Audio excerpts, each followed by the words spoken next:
I'm going to bring in right now Republican presidential candidate Senator Rand Paul. Senator, good to see you. Thanks so much for joining us. Thanks for having me. Couple of days away from the Fox News Channel debate on Thursday. Let me start there, get the elephant out of the room, because you missed our debate on the Fox Business Network back in South Carolina because you did not like the fact that you were going to be on the undercard debate. Was that a smart idea? Were you happy with your decision? You know, absolutely. I think it's a mistake to let the media designate who's first tier and who's second tier. In fact, I think the media is kind of confused about how polls work. They have a margin of error. So someone who's at 6.2 is no different than someone who's at 6. And to make an artificial designation is a huge mistake. But we chose to take our message directly to the people. 25 million people viewed us online that night. We had a Twitter town hall, which was maybe one of the biggest that we've had. And we also took it directly to the voter through television and did quite well. So it sounds like you're blaming the media, but the truth is it's certain criteria. And it's arbitrary. You guys just the media's not making the criteria. Look, you guys just decide out of the blue which polls you're going to use. You don't announce which polls you're going to use, and then you don't understand what margin of error is. So if it's 3, look at the recent poll. It's plus or minus 5. Right. So someone who's at 5% is no different than someone who's at 10% if the margin of error is 5. So you're using polls in an unscientific way. It's a real mistake, but it's also a disservice to the voters because you are becoming God and you are deciding who can run and who cannot run. So I think it was a huge mistake by the media to do this. You also ignored polls from some of the most prominent people like the Des Moines Register, which are polling in Iowa, live in Iowa, and showed me ahead of 2 of the 3 of the people you had on the stage. So, yeah, I think you made a big mistake excluding us for the debate. The criteria is the same on the Fox News Channel debate this upcoming Thursday. Have you made a decision if you're going to join the debate? We think we'll be in the first tier if you count the polls. So you'll only go if you're in the first tier on the first debate? We'll make that decision as it comes, but we think the polling data as it shows. Look, yesterday we had in one of Fox's own polls, we were ahead of 2 or 3 of the people that were on the stage last time.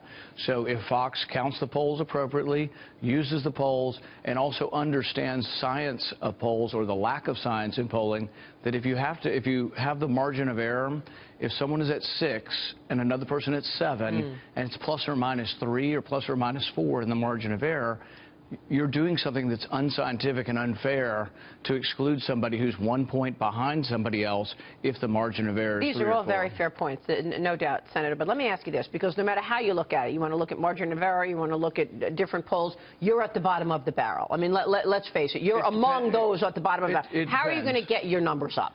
Well, the thing is, look at how poorly the polls are doing right now. In Kentucky, we just had a governor's race. All of the polls showed the Democrat ahead by 5 and the Republican won by 8. So if the science of polling isn't very accurate, don't you think it's a mistake to be led completely by polling? There are other things that are included other than polling. For example, we have 1,000 precinct chairs in Iowa. We've made 500,000 phone calls. I have 100 young men and women making phone call in my headquarters in Iowa. So it's a real disservice to all of those people to say, oh, yeah, we just don't care because we're treating this poll as science, when in reality, the most recent polling, if it's accurate with Donald Trump being ahead, would show 3 times as many people voting in Iowa as have ever voted. So the question is, are we really basing all of our news coverage on something? We show Trump from morning till evening, and he's getting 25 times more than all the other candidates combined, all based on polling, but it's a self-reinforcing phenomenon. And really, I think we've dumbed down the debate as a consequence, where we're really not talking about substantial issues. We're, talking about who he's insulted or called ugly. Yeah, so let's talk about substance, because that's what I want to get to anyway. I mean, putting the polls aside, because soon we're going to really see how people are voting. Now that we are right on the doorstep of Iowa, followed by New Hampshire, got South Carolina, what do you think is the most important issue for voters today?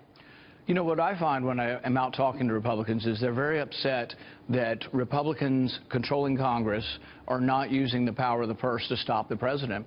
And I'm right there with them, because I've voted every time to say, you know what, I'm not voting for a 2,000-page spending bill that I wasn't given time to read, and which gives the president all the power of the purse for the last year.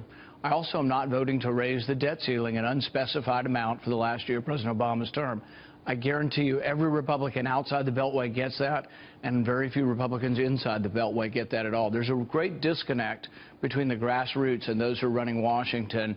And the biggest thing I find is most people outside the grassroots would just soon turn out most of those who are in Washington. And I think people are upset with the executive orders and this, big government. Now, you call yourself a libertarian, that you want small government. You want small government, and a lot of people agree that they want lower spending, smaller government, but they worry about your position when it comes to the military. Is your idea about having, lower spending, and that includes cuts to the military, the appropriate move in this moment in time when we know that the world is getting more dangerous? I think if you're a conservative, you have to be conservative with all money. And so those who are liberal with military money, Marco Rubio wants to borrow $1 trillion. So does Ted Cruz. They want to borrow money to spend it in the military. That's just not conservative.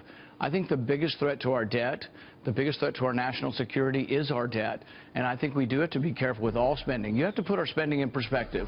We spend $600 billion on the military. That's as much as Russia plus China plus 8 other countries. So it's an enormous amount of money. I just think we need to spend it wisely. But I think on the facts of the matter, I'm actually winning the battle, because I think the idea that regime change is a good idea in the Middle East, I think is going out of favor. And I think we're winning on the facts. And right now we have to decide, do we really want to bomb both sides of that war? Do we want to bomb ISIS and Assad simultaneously? That's what the neocons want. McCain, Graham, Hillary Clinton, all of them. They say, oh, let's bomb both sides. We've got to get rid of Assad. And we're realists to say, you know what? We don't love Assad, but if you get rid of Assad, it may well make ISIS stronger. But many of our friends in the Middle East, our allies, have said they want to be part of the coalition to take down ISIS, but they can't do it if Assad is in power. So the question becomes, how important is it to take Assad out? The real question is what happens if you take Assad out. And what I've been saying for a couple of years now, if you take Assad out, you may well make ISIS stronger. When we took Gaddafi out in Libya, which was supported by Rubio, Bush, Christie, and also Hillary Clinton, when we took Gaddafi out in Libya, it made it worse and ISIS grew stronger. So my point is that radical Islam, the terrorists that we want to stop, grow stronger when we get rid of secular dictators that are in their way. Quick question on economy and jobs. What's the most important lever you can pull to actually get economic growth moving again? Well, we need much lower taxes. We have the highest taxes in the world. We have the highest corporate tax in the world. If I were in charge, instead of trying to do a 2,000-page tax reform bill, you know what I would do? One page, and I'd lower the corporate income tax. I'd go to 15 from 35, would be equal to Canada and equal or superseding most of Europe.